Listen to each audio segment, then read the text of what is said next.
Carbonated beverages are delicious, but I was thinking the other day, why don't we have carbonated food? So I decided to do a bit of research, and I pretty quickly found that people have carbonated fruit in the past. Not many people, but a few have definitely tried it. And it just so happens that it looks really cool. So today I've decided to carbonate a bunch of different foods, primarily fruits, to see how it works. But first, I need to get my hands on a lot of fruit. The tricky part will be getting the dry ice. There just aren't that many places around me in Boston that have it. But I started making all sorts of phone calls. There were a shocking number of rejections. I literally called every place I could possibly find, but all they seemed to have was regular ice. I guess not that many people are going out and trying to carbonate their fruits. But finally, I found this really amazing guy who had plenty, and he wasn't even that far away.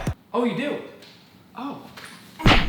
When I asked him why no one else had it, he said because they all suck. So I picked up the dry ice just now. It is in the back of my car. But as I was walking away, I heard the guy say, "Put your windows down," in a super thick Boston accent. And I was like, why? And then he just goes, "'Cause you'll die if you don't." And now, just like that, I am back home with the dry ice. Just from the short car, there's already a bunch of frosting on my cooler. This is gonna be awesome. Now that we finally got our dry ice, I wanna see what we're working with here. This is a classic dry ice experiment, and we have to do it before doing anything else right now. I'd always been taught that using warm water was better for getting more smoke out of the dry ice, so here we go. Boom! Manny, cut the cams. Cut the cams.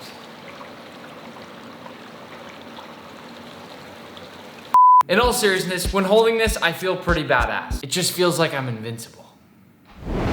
Now that we know that dry ice works, it's time to order our fruit.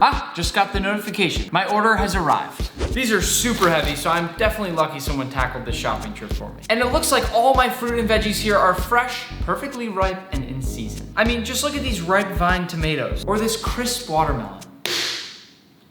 We have finally made it. It is time to fill up this cooler right here and get going. Because it's gonna take us hours and hours and hours. But don't worry, I'm gonna make it quick for you. Just quickly go down and toss a like on the video. I mean, is that not the only thing I ever ask of you? Think about it this way. I'm in here with Manny right now, breathing in all sorts of CO2 just for you. Manny, you lightheaded?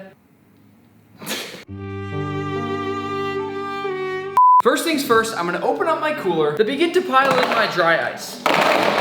You know what? I think it's gonna be a lot easier if I pour it.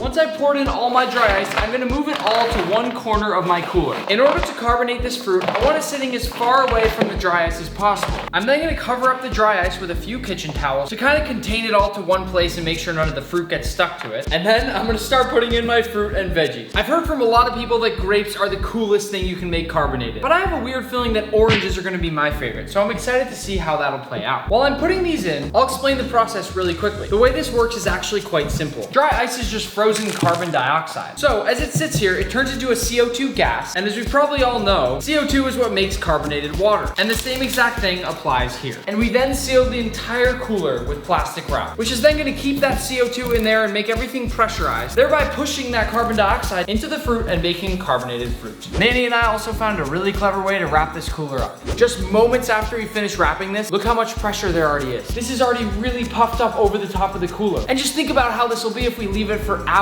My plan is to now leave this one for about 6 hours or so, just to experiment and see where that leaves us with fruit. Then I'm gonna leave it overnight for 12 hours while I sleep. That is when I'm gonna try to carbonate an entire watermelon. But first, it's time to practice my aerial knife skills on all that extra fruit. Now before anybody gets upset, I've made sure the floor is nice and clean, and I'm gonna turn all this extra fruit into juice. You've seen my knife skills on the cutting board, so I just thought while we wait, you might wanna see them in the air. Manny is gonna toss me a series of fruits, and we're gonna keep a little score counter on whether or not I've done a clean cut or totally butchered it. Let's go.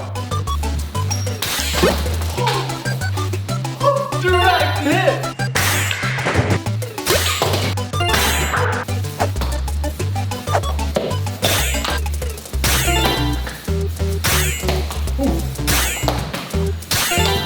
Wow!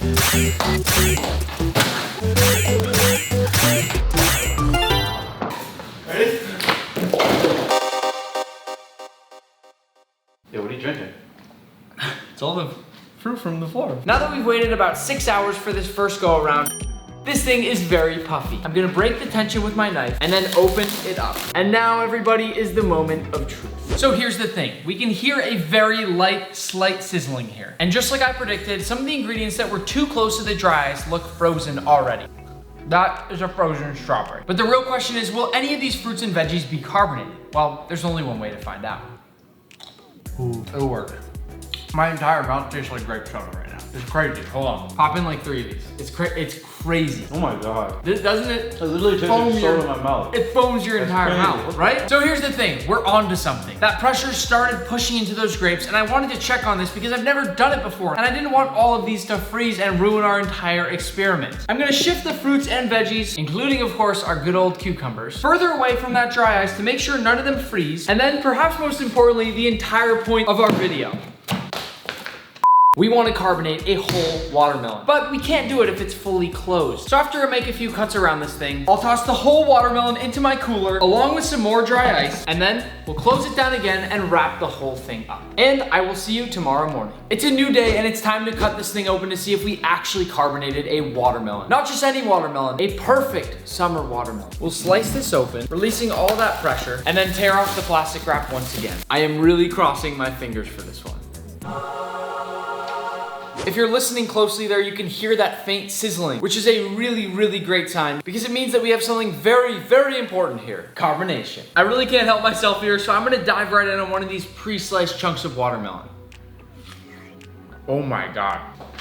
Manny, you can eat this. I swear to God, you are not fired. Okay. Go ahead. You're fired. No, I'm just kidding. Go ahead. Go ahead. Isn't that crazy? That's insane. It is crazy. What do you even think it tastes like?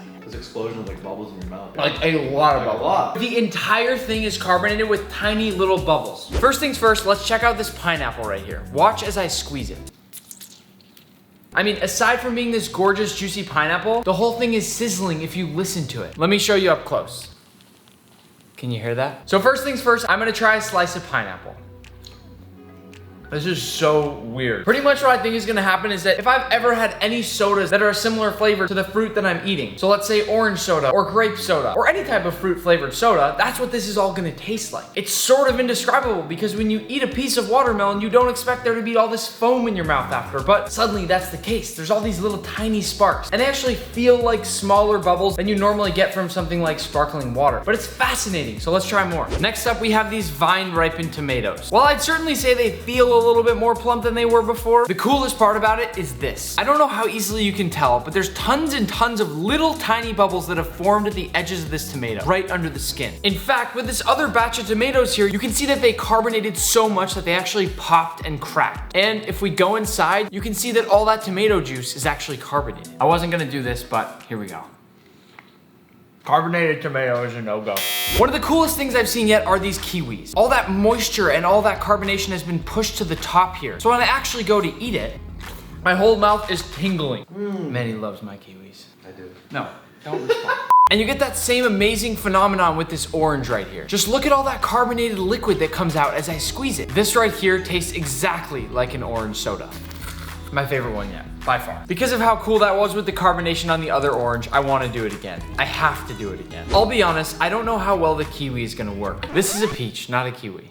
But as you can see, the water content in here is nowhere close to what we have in some of the other fruits. So right away, I can sort of tell by looking that this one doesn't really have much carbonation. And I thought that was the case, but when I did bite into it, you can see all those air bubbles that are left, and it was actually a little bit carbonated. But again, it didn't have that same effect on my tongue and on my palate that these other ones so far did. This pepper did get a little bit beat up on the bottom of the cooler, but I'm still gonna take a bite. That is so weird. You're used to eating all these foods. For instance, a pepper in a salad. Then maybe you'd have some carbonated water after to wash it all down, but it just tastes so weird like this. And it's probably really hard for the camera to see, but in all those lines right there on the edge have little tiny bubbles. Even I can barely see them with my eyes here. But again, somehow that CO2 permeated through that outer membrane of this pepper and has fully carbonated virtually the entire thing. Next up is a little weird, but we got a nice ear of corn. What are you laughing about? Here we go. I love raw corn, but I don't love raw corn flavored seltzer water. This one's not for me either. Now, strawberries. Probably one that many people were looking forward to. Interestingly enough, carbonating these strawberries kind of wears them down, makes them a little bit sadder and soggier. But I'm really excited for this one.